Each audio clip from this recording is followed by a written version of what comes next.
Inflação anual na Argentina pode chegar a mais de 100% em 2022 e junto com tudo isso, a taxa de juros dos nossos vizinhos chegaram a 75% ao ano. E aí que eu sei que alguns de vocês começam a se questionar, Bea, o que está acontecendo por lá? Será que vale a pena a gente olhar para a Argentina como uma forma de investimento, já que a situação parece um pouco caótico e é no meio do caos que às vezes a gente encontra alguma oportunidade? E eu digo, calma, gente, calma, me acompanhem até o final do vídeo, já se inscreva aqui no canal do Trademap, deixem o like de vocês que é muito importante, mas realmente calma, gente, porque não é bem assim e eu já vou começar a contar essa história para vocês. Bom, pessoal, o negócio é o seguinte, como eu trouxe na matéria para vocês, a Argentina, ela pode sim chegar a uma inflação de mais de 100%. Existem algumas estimativas dizendo que pode chegar a 90%, a 100%. Para 2023 já tem aí a projeção de pelo menos 60% de inflação. Isso o próprio governo argentino já está falando, ou seja, essa inflação de 2 dígitos e 2 dígitos bem altos, bem acima, por exemplo, do que nós estamos vivendo, ainda assim deve ser uma realidade para esse ano e para o ano de 2023 também. E o mesmo muito provavelmente vai acontecer com as taxas de juros, porque quando a gente tem esses índices de inflação muito elevados, o Banco Central de cada um dos países pode utilizar as taxas de juros como um meio de tentar conter essa inflação, já que os juros é como se fosse o preço do dinheiro, né? E deduzindo que a inflação pode ser ocasionada principalmente pela expansão monetária, ou seja, pelo quanto de grana está na economia, se você eleva os juros, deixa o dinheiro mais caro, consequentemente, você tenta reduzir um pouco essa oferta, vamos dizer assim, de grana no mercado, e aí você tenta conter um pouco os ânimos das pessoas e também da inflação, porque para as pessoas se financiarem, né, ou as empresas se financiarem, agora elas vão ter um dinheiro muito mais caro do que elas tinham antes. De qualquer maneira, gente, o que tem acontecido com a Argentina, né? Claro que a gente não vai entrar tanto no detalhe, porque eu acho que a Argentina, quando a gente olha a história dela desses últimos 20 anos, pelo menos, ela teve muito mais crises, por exemplo, do que nós aqui no Brasil. E olha que nós tivemos algumas boas crises, né? Mas quando a gente olha os ciclos que a Argentina vive, se aqui, por exemplo, no Brasil, a cada 6 anos, 7 anos, a gente parece que começa a querer encontrar aquele fundo do poço e tal, lá a gente encurta esse prazo e muitas vezes a gente vê isso acontecer a cada 2, 3 anos, então é um sobe e desce, é muito mais louco do que acontece aqui. Entender a economia argentina em si já é um desafio em tanto. Eu tenho estudado um pouco sobre isso, porque vocês têm demandado até um pouco mais sobre esse conteúdo, porque são números que chamam a atenção, mas em linhas gerais, o que tem acontecido com a Argentina, e não é de ontem, e não é só, por exemplo, por conta da pandemia que a gente teve, é porque nós tivemos aí sucessivos erros em questões políticas, econômicas, fiscais, e tudo isso acabou impactando então no que a gente está vendo hoje na Argentina, claro, agravado também por uma pandemia, né? E aí, só para vocês terem uma ideia de como está a situação lá, R$1 hoje, por exemplo, compraria aproximadamente 28 pesos, né? E quando a gente fala, por exemplo, de $1, que em tese a gente, né, acaba sempre fazendo essa conversão para $1 hoje lá compraria mais de 150 pesos. E eu tô trazendo isso para vocês entenderem o quão desvalorizada está a moeda dos nossos hermanos ali da Argentina. E é claro que existem diversos fatores que podem agravar ainda mais essa situação, inclusive algumas medidas para tentar conter toda essa situação, porque nós tivemos muitas políticas que estão sendo adotadas, acho que principalmente desde 2011, onde o custo da máquina pública ele foi elevado, tiveram algumas políticas mais expansionistas, então a própria dívida da Argentina acabou crescendo bastante. E um ponto muito importante sobre essa questão da dívida da Argentina é que, segundo alguns dados do Banco Central deles, mais da metade dessa dívida deles está em dólar. E aí que a gente começa a ver alguns agravantes que, sabe aquela bola de neve que era desse tamanico assim e o negócio vai escalando? Então, você ter, por exemplo, uma boa parte da sua dívida em dólar, até então nem é tanto problema, porque todos os países têm dívidas e todos os países, a maioria,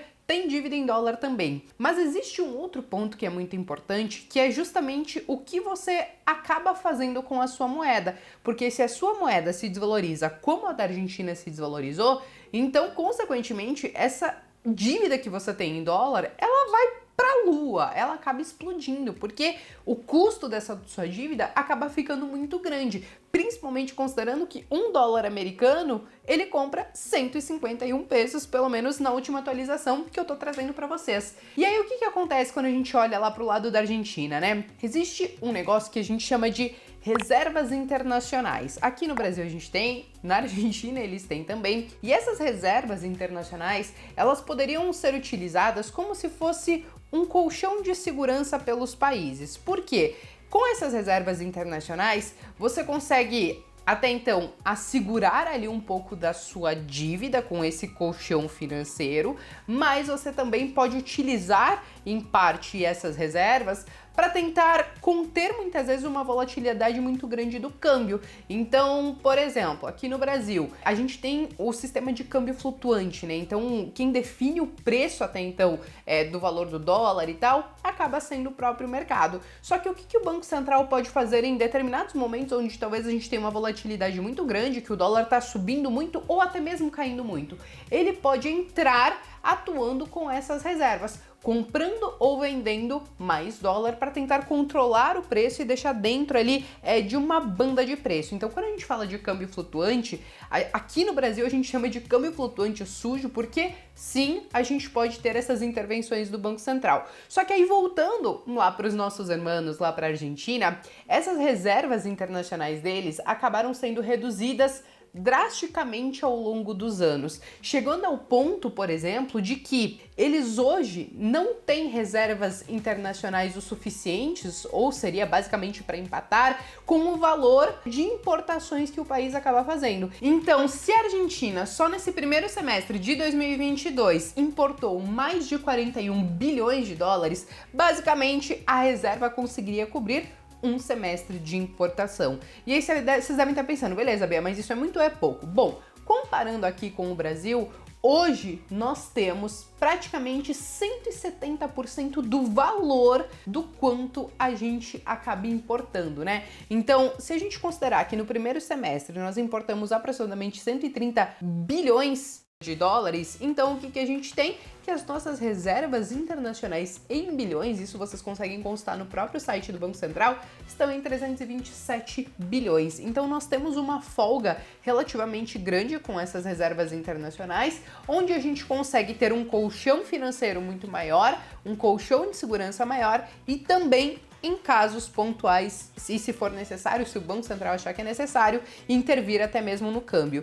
E nesse ponto, a gente vê então que a Argentina ela acaba agravando um pouco mais a situação, porque não é bem assim para ela conter, por exemplo, o preço do dólar, né? E nós temos que considerar que lá eles têm o dólar oficial, nós temos o dólar blue, que é praticamente o dobro do preço ali do dólar oficial, mas ainda assim a Argentina ela fica ali com alguns poderes bem restritos para conseguir fazer alguma coisa. Então eles acabam indo muito para esse lado da taxa de juros.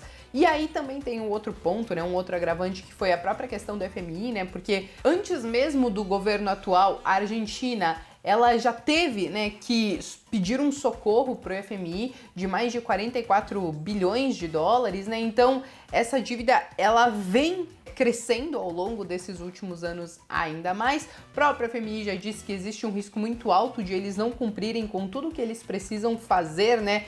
Que quando eles pedem socorro para o FMI, eles precisam cumprir ali uma agenda, então o próprio FMI, ele sabe que existe um risco de não sair exatamente conforme o esperado, mas de qualquer maneira a gente volta para aquela taxa dos 75% e que é aí que eu sei que muitos acabam crescendo o olho e pensando, beleza, Bea, hoje eu não tô sofrendo, por exemplo, com a inflação da Argentina, isso quer dizer que se eu conseguir investir a 75% ao ano, né, que é a taxa de juros dele, talvez seja um bom negócio. E aí eu digo, Calma, gente, calma, porque não é bem assim. Como eu trouxe para vocês, a economia da Argentina é comparado, isso porque a nossa também não é muito fácil de entender, mas comparado a outras economias, e até mesmo a nossa que a gente já está acostumado e conhece mais, parece muitas vezes um bicho de 7 cabeças, é muito mais complicado de entender. Existem as próprias questões políticas que acabam pesando muito lá, algumas medidas que acabaram pesando muito lá, desde você fazer congelamento de preço, que a gente sabe que não funciona, e essas paradas assim, ter a limitação de compra de dólar, né, de $200 mês ali pelos cidadãos. Então, assim, nós sabemos que existem várias coisas complicadas que acontecem lá e que acabam elevando o risco dos investimentos lá também, né? Então eu diria que para as pessoas que olham para esse cenário, até existem alguns mecanismos que nós podemos fazer alguns investimentos na Argentina, mas de cara eu já digo que tem tanta coisa boa e barata aqui no Brasil, para que a gente vai cheirar lá alguma coisa lá nos hermanos que tem um risco elevado, que é uma economia mais instável até mesmo do que a nossa? Enfim, basicamente seria isso. E aí vocês devem estar perguntando, beleza, Bea, mas quais são esses mecanismos? Dentro do próprio Trademap vocês podem pesquisar alguns fundos de investimento, por exemplo. E aí eu fui pesquisar alguns para entender quem investia na Argentina, como estava sendo o resultado, e eu acabei achando esse fundo aqui, tá, gente? O Explorita da Alfa da América Latina. Então ele basicamente investe em vários países, podem investir, né, em vários países aqui da América Latina, mas a concentração dele hoje, ela tá muito pequenininha na Argentina. Vocês podem ver, 2,5 praticamente na Argentina, né? Long é a parte comprada e maior parte ainda assim está no Brasil. Sim, teve uma performance bem acima do benchmark deles, que é o CDI, né? Ele é um fundo multimercado. Então, desde 2014, né, que eles puxaram, eles tiveram um retorno de 182%, enquanto o CDI teve aí de 100%. Mas ainda assim, você vai acabar achando alguns fundos que aí você acaba deixando na mão de quem realmente entende do que está fazendo, mas ainda assim você tem a questão das taxas, você tem a questão que a exposição é relativamente baixa. Sim, eu sei que podem ter alguns outros fundos, vocês podem fuçar isso inclusive dentro da plataforma do Trademap, mas talvez esse poderia ser o caminho em si para querer colocar um pezinho lá, mas que eu ainda assim, gente, como eu falei pra vocês, eu prefiro ficar de fora porque eu acho que tem tanta coisa aqui nos Estados Unidos e que eu acho que são um pouco mais previsíveis, vamos dizer assim, e a gente sabe onde tá colocando o pezinho pra colocar o nosso dinheiro do que olhar efetivamente pra lá, principalmente se você não quiser fazer via fundos e ir diretamente pra lá. E existe um outro ponto que a gente tem que considerar também, que é o seguinte, né? Nós estamos falando de uma taxa de 75% ao ano, mas nós temos também que considerar a própria questão do juro real. Sim, eu sei que a gente acaba não vivendo, por exemplo, a inflação deles, né? A gente pode ter, sim, até um certo impacto. Nós tivemos, inclusive, né, na indústria de sapatos, na indústria de carros, que a gente acaba mandando muita coisa para eles, então eles até tiveram uma demanda menor. Na indústria de carros, por exemplo, só no primeiro semestre teve uma queda de 30%, né, nessa importação por parte deles, mas ainda assim, quando a gente considera, por exemplo, né, porque daí a galera tá pensando, pô, mas os argentinos, assim, estão com uma inflação alta, mas também estão investindo com 75% ao ano, né? E aí eu digo pra vocês, não esqueçam, gente, de fazer aquela regrinha pra gente chegar ao nosso juro real, que nada mais é do que você pegar a sua inflação e diminuir pelo juro real.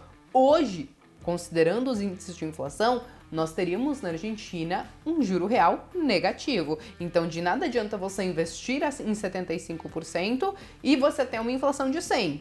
Você tá recebendo com uma mão, mas entregando muito mais com a outra. E isso é o que eu digo que a gente deveria fazer, inclusive aqui no Brasil. Porque em determinado momento, nós tínhamos aí uma taxa de juros de 9%, 10%, mas nós tínhamos uma inflação mais alta do que isso. Agora nós vimos essa curva voltar para baixo, nós temos uma taxa de juros de 13,75%, e aí sim agora a gente volta a ter um juro real um pouco mais interessante. E aí uma outra métrica que dá para fazer, e inclusive quem acabou fazendo isso foi a Infinity, é justamente você tentar enxergar daqui 12 meses, né? Então eles fizeram isso e, em tese, com o cenário que a gente tem hoje, eles estão mostrando que aqui no Brasil a gente tem um juro real ainda maior do que vários outros países. A Argentina, se eles ficarem dentro ali do projetado da inflação deles para 2023, eles podem sim chegar a um juro real de 2%, mas aqui no Brasil a gente ainda assim teria um juro real de mais de 8%, o que é muito interessante. Então, assim, olhando para tudo isso que tá acontecendo, gente, eu acho que deu para eu trouxe várias informações nesse vídeo, né? Mas eu acho que deu para perceber que a situação na Argentina não é boa. Ela tem um risco elevado e apesar de parecer que tem um prêmio muito interessante, você tem um risco muito elevado. E existem maneiras de você fazer isso. Você pode se aventurar fazendo diretamente, o que eu acho que é muito difícil quando a gente não conhece o mercado em si, não sabe muito bem por onde começar, ou sequer entende exatamente como a economia deles funciona, porque é muito mais imprevisível, então você pode tomar algum susto no meio do caminho, ou você pode buscar por profissionais que já fazem isso, seja através de fundos ou algum outro mecanismo, mas ainda assim é importante voltar a olhar para o Brasil e entender que existem diversas oportunidades aqui, seja em bolsas, seja em renda fixa, seja em ETF, seja em, enfim, tem vários ativos, várias classes de ativos que estão trazendo oportunidades aqui com menor risco e por isso que eu acabo preferindo olhar para esse caminho, beleza? Bom, pessoal, dito tudo isso, entregue todas essas informações para vocês, eu quero saber agora de vocês. Vocês colocariam o pezinho de vocês na Argentina, dada toda a situação que tá rolando hoje? Me conta aqui nos comentários que eu quero saber. Se vocês chegaram até o final do vídeo e ainda não se inscreveram no canal do Trademap, façam isso agora, deixem o like, eu me despeço por aqui e vejo vocês então no próximo vídeo.